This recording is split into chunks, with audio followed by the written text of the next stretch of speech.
Hello dear students, you are welcome in my educational channel Educator Ajit Arya.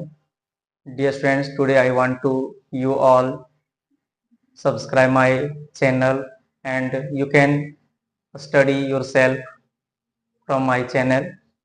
Okay, तो dear students आज हम लोग class 10 के math book का chapter 2 का एक्सरसाइज 2.2 का फर्स्ट क्वेश्चन का सॉल्यूशन देखेंगे। तो आइए देखते हैं फर्स्ट क्वेश्चन में क्या दिया हुआ है। Okay dear students, look at the board.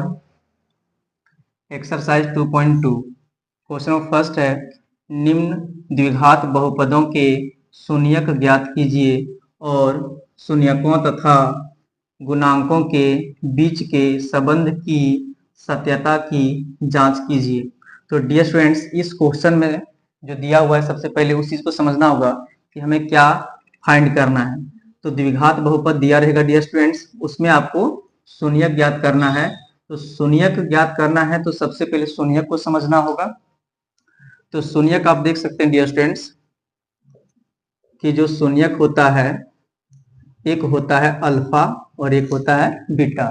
तो शून्यक जो होता है उसको एक अल्फा और एक बीटा कहते हैं। तो अल्फा और बीटा ही शून्यक हुआ। तो सबसे पहले हम लोग को अल्फा और बीटा ज्ञात करना होगा और शून्यकों तथा गुणांकों के बीच के संबंध की सत्यता की जांच करनी है। तो जांच हम लोग बाद में करेंगे, उस वक्त आपको प्रक्रिया को बता दी जाएगी, लेकिन सबसे पहले हम लोग इसका शून्यक ज्ञात करें। तो शून्यक ज्ञात करने के लिए हम लोग को क्वेश्चन यहाँ पे दिया हुआ है, तो सॉल्व करेंगे। X square minus 2x plus minus 8 हो गया, ठीक है। तो x square minus 2x minus 8, इसमें हम लोग क्या करेंगे, गुणनखंड विधि से इसका हम लोग सबसे पहले शून्य ज्ञात करेंगे। तो इसमें गुणनखंड करने के लिए क्या होता है, इसका कुछ स्टेप्स होते हैं, इस स्टेप को समझना होगा डियर स्टूडेंट्स। तो फर्स्ट स्टेप होता है, तो फर्स्ट स्टेप में क्या करना होगा, इसमें हम लोग क्या करते हैं, इसको कहेंगे फर्स्ट, सेकेंड और ये लास्ट हो गया, मीन्स थर्ड जो लास्ट हो जाता है। तो फर्स्ट सेकेंड लास्ट, तो ये जो सेकेंड बोल रहे हैं ये जो इसमें मिडिल टर्म फैक्टर हो गया, तो मिडिल टर्म का फैक्टर करना होगा। तो मध्य पद का इस प्रकार से हमको गुणनखंड करना होगा, है ना, जिसमें क्या होगा कि आप देख लीजिए, पहले फर्स्ट स्टेप को समझिए। फर्स्ट स्टेप में क्या करना है, फर्स्ट और लास्ट को गुना करके मल्टीप्लाई करके आपको यहाँ राइट करना है।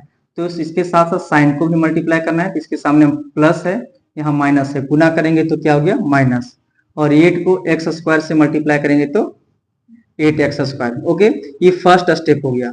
आपको द्विघात बहुपद दिया रहेगा और शून्यक ज्ञात करना है। तो सबसे पहले आपका क्या है स्टेप, देखिए फर्स्ट स्टेप, फर्स्ट और लास्ट को मल्टीप्लाई करके राइट करना है। ओके, उसके बाद जो इसमें डिजिट या नंबर आएगा उस डिजिट नंबर को क्या करना है, हम लोगों को अभाज्य गुणा करना, प्राइम फैक्टर करना है। जैसे 2 से क्या हो गया, 4 बार में कट जाएगा, ये 2 से 2 टाइम्स में और फिर 2 से 1 टाइम, कितना आ गया इसका गुणनफल आ गया 2 इंटू 2। ओके, अब थर्ड स्टेप जो है इसका वो लास्ट स्टेप है। इसमें क्या करना होगा कि जो आपका ये मल्टीप्लाई के रूप में आया है, इसमें क्या करना होगा आपको कि इसमें से कुछ दो या है ना जो डिजिट रहेगा उसको इस प्रकार से प्लस या माइनस के रूप में लिखना है, जिसको आप सॉल्व करेंगे तो इसके मिडिल टर्म जो दिया है, मिडिल टर्म कितना हो गया -2x, तो -2 आपको आना चाहिए, इसमें -2 आपको लाना है। तो -2 इसके बीच में जितना रहेगा, मध्य पद जितना रहेगा उतना आपको लाना है। तो इस डिजिट जो आप देख रहे हैं मल्टीप्लाई के रूप में लिखा हुआ है, इसमें क्या करना होगा कि आपको इन दोनों नंबरों से या किसी भी रूप में आप इसको राइट करिए, ये जो नंबर दिया रहेगा उसी को लिखना है, प्लस में चाहे माइनस में, और इस प्रकार से लिखना है कि इसको सॉल्व करेंगे तो हमें मिडिल टर्म मिल जाना चाहिए। जो -2 है तो -2 मिलना चाहिए। सपोज दैट हम 2 को एक साथ लिखते हैं तो 2 2 हो जाता है 4, और ये 2 को हम अकेला रहने दिए। अब अगर इसको आप क्या करिएगा कि इसको अगर प्लस कर देते हैं तो 6 आता है, तो ये -2 नहीं आ रहा है। अगर इसको ऐसा हम कर दें कि -4 रहने दें और इसको +2 कर दें, तो क्या हो सकता है कि इसको जब सॉल्व करेंगे तो देखिए प्लस वाला पहले 2 लिख देंगे फिर माइनस वाला, तो हो गया कितना -2। कैसे, क्योंकि 4 में से 2 कटेगा 2, और ये आपका क्या ग्रेटर है तो माइनस का साइन लग जाएगा, तो -2 आपको मिल गया। तो आप +2 है ना और -4 के रूप में भी राइट कर सकते हैं या -4 +2 की राइट कर सकते हैं। दोनों मेथड में से एक आप यूज करेंगे। इस प्रकार से थर्ड स्टेप में आप डिसीजन लेंगे कि मिडिल टर्म को हमको किस प्रकार से राइट करना है। तो first second third, I hope you have understand. Okay, आप देखिए कि इसको फैक्टर कैसे करेंगे, लिखेंगे एक्स स्क्वायर माइनस जो 2x दिया हुआ है, इस -2 को क्या करना है, -2x लिखना है। तो चाहे -4 + 2 के रूप में लिखिए या +2 - 4 के रूप में लिखिए। तो आप क्या करिए, +2 और -4x, तो यहाँ पर क्या करना है, इसमें x लगा हुआ है तो x इसमें लगा देना है, और माइनस हो गया 4x और -8। अब इसमें क्या करना है, ये दोनों में कॉमन राइट करना है। कॉमन लीजिए, यहाँ देखिए x है, इसमें भी x है, तो x कॉमन आ जाएगा। तो यहाँ से क्या बच गया, एक्स स्क्वायर था, एक एक्स आ गया तो एक एक्स बच गया। अब यहाँ प्लस है, यहाँ प्लस है, मल्टीप्लाई करेंगे तो प्लस ही आएगा, और ये एक्स कॉमन में आ गया तो ये क्या बच गया, 2। ओके, अब इसमें कॉमन आ चुका है, अब इसमें कॉमन लेना है तो माइनस है, तो माइनस का कॉमन लेते हैं। 4 है, यहाँ 8 है, यहाँ एक्स है, यहाँ एक्स नहीं है, तो 4 अगर हम लोग कॉमन ले लेते हैं तो 4 का टेबल में 8 भी आता है। ओके, तो -4 कॉमन आ गया, तो माइनस को माइनस से गुना करेंगे तो प्लस होता है, और ये प्लस, और यहाँ क्या बच गया, x, तो प्लस x हो गया। और इस माइनस को इस माइनस से गुना करेंगे क्या हो जाएगा, प्लस। और 4 का टेबल में 8 कितना बार में आता है, 2 टाइम्स में, है ना, 2 बार में आ जाता है। अब देखिए x + 2 और x + 2 दोनों ब्रैकेट में सेम आ गया, दैट मीन्स इसका भी हम लोग कॉमन ले लेंगे, दोनों ब्रैकेट के बदले एक ब्रैकेट राइट करेंगे कॉमन के रूप में। अब यहाँ से आपके पास क्या बच गया, एक x बच गया और -4 बच गया, तो ये हो गया इसका फैक्टर। अब जब ये फैक्टर हो गया है तो इस फैक्टर से क्या करेंगे कि हम लोग शून्यक ज्ञात कर लेंगे। तो शून्यक ज्ञात करने के लिए क्या करना होगा, लिखना होगा, चूंकि शून्यक के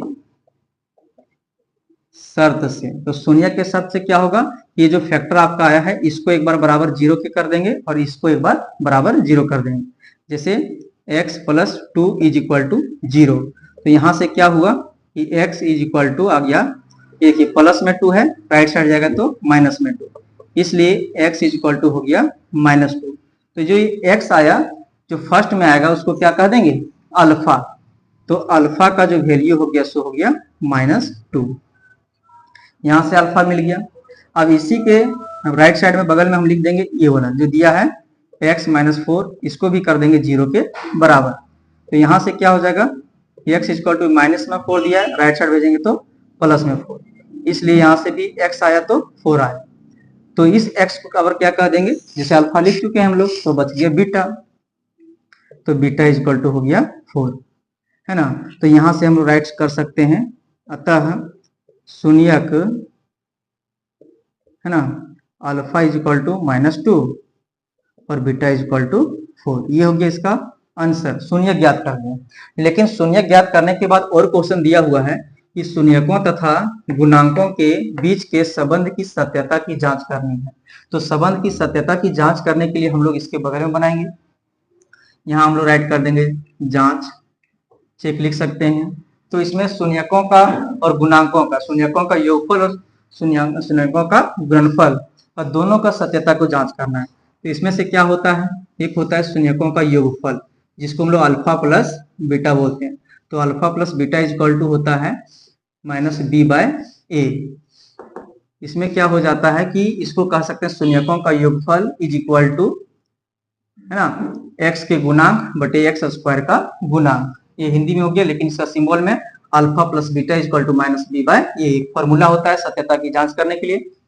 तो यहाँ से हम लोग अल्फा और बीटा का वैल्यू यहाँ से राइट करेंगे, है ना। तो अल्फा कितना है, -2 है, तो यहाँ पे राइट कर देंगे -2 प्लस बीटा, बीटा कितना है 4, बीटा हो गया 4 = ये माइनस का माइनस। अब b का वैल्यू राइट करना होगा डियर स्टूडेंट, तो b कहाँ से राइट करेंगे, तो ये जो आपका द्विघात बहुपद दिया है इसी से आपको जो है सो b का वैल्यू लिखना है। कैसे लिखेंगे, क्योंकि द्विघात बहुपद का व्यंजक हम लोग जानते हैं कि होता है x² + bx + c।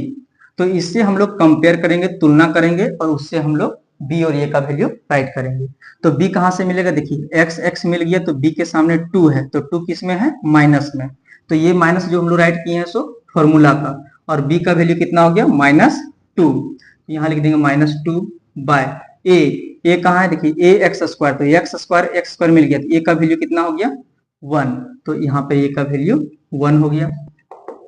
अब देखिए कि -2 + 4 = ये -2 होगा, क्योंकि 1 से डिवाइड होगा तो उतना रहेगा, या इसको राइट कर सकते हैं 4 में से -2 होगा तो कितना बच जाएगा इसमें, है ना।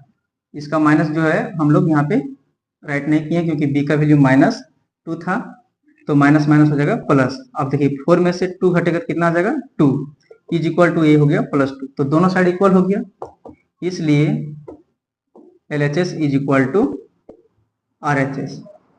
ये हो गया क्या, शून्यकों का योगफल की जांच हो गई कि दोनों साइड इक्वल हो गया। एवं अब हम लोग को क्या करना होगा, अल्फा इंटू बीटा, जिसका फॉर्मूला होता है C/A, तो C/A हो गया, तो alpha into beta equal to C/A। तो फिर से हम लोग अल्फा और बीटा का वैल्यू यहाँ से राइट करेंगे। अल्फा हो गया कितना -2 इंटू बीटा हो गया 4, और C का वैल्यू यहाँ से ले लेंगे। देखिए C के सामने 8 है, जो 8 किस में है, माइनस में, तो -8, और ये का वैल्यू अभी तो हम लोग यहाँ पे 1 लिखे थे, ये 1 राइट करेंगे। अब दोनों को मल्टीप्लाई करिए, तो माइनस प्लस क्या हो गया, -4 2 जा 8, और ये हो गया -8, माइनस को माइनस से क्रॉस कर सकते हैं, तो यहाँ आ गया 8 इज इक्वल टू 8, दोनों इक्वल हो गया, इसलिए LHS is equal to RHS। ये हो गया आपका, है ना, दोनों इक्वल हो गया, तो इसमें हम लोग कह सकते हैं वेरीफाइड। वेरीफाइड मीन्स जांच हुआ। तो इस प्रकार से हम लोग क्या कर सकते हैं कि सबसे पहले द्विघात बहुपद का गुणनखंड करेंगे, गुणनखंड करने के बाद शून्य के शर्त से, है ना, शून्य ज्ञात करेंगे जो अल्फा और बीटा के रूप में आएगा।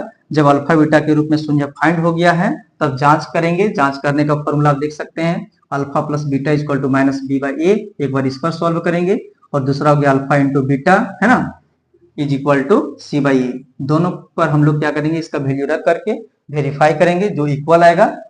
ओके, तो इस प्रकार से डियर स्टूडेंट्स, आप एक्सरसाइज 2.2 का फर्स्ट क्वेश्चन में जितने भी क्वेश्चन द्विघात बहुपद का दिया हुआ है आप सॉल्व कर सकते हैं।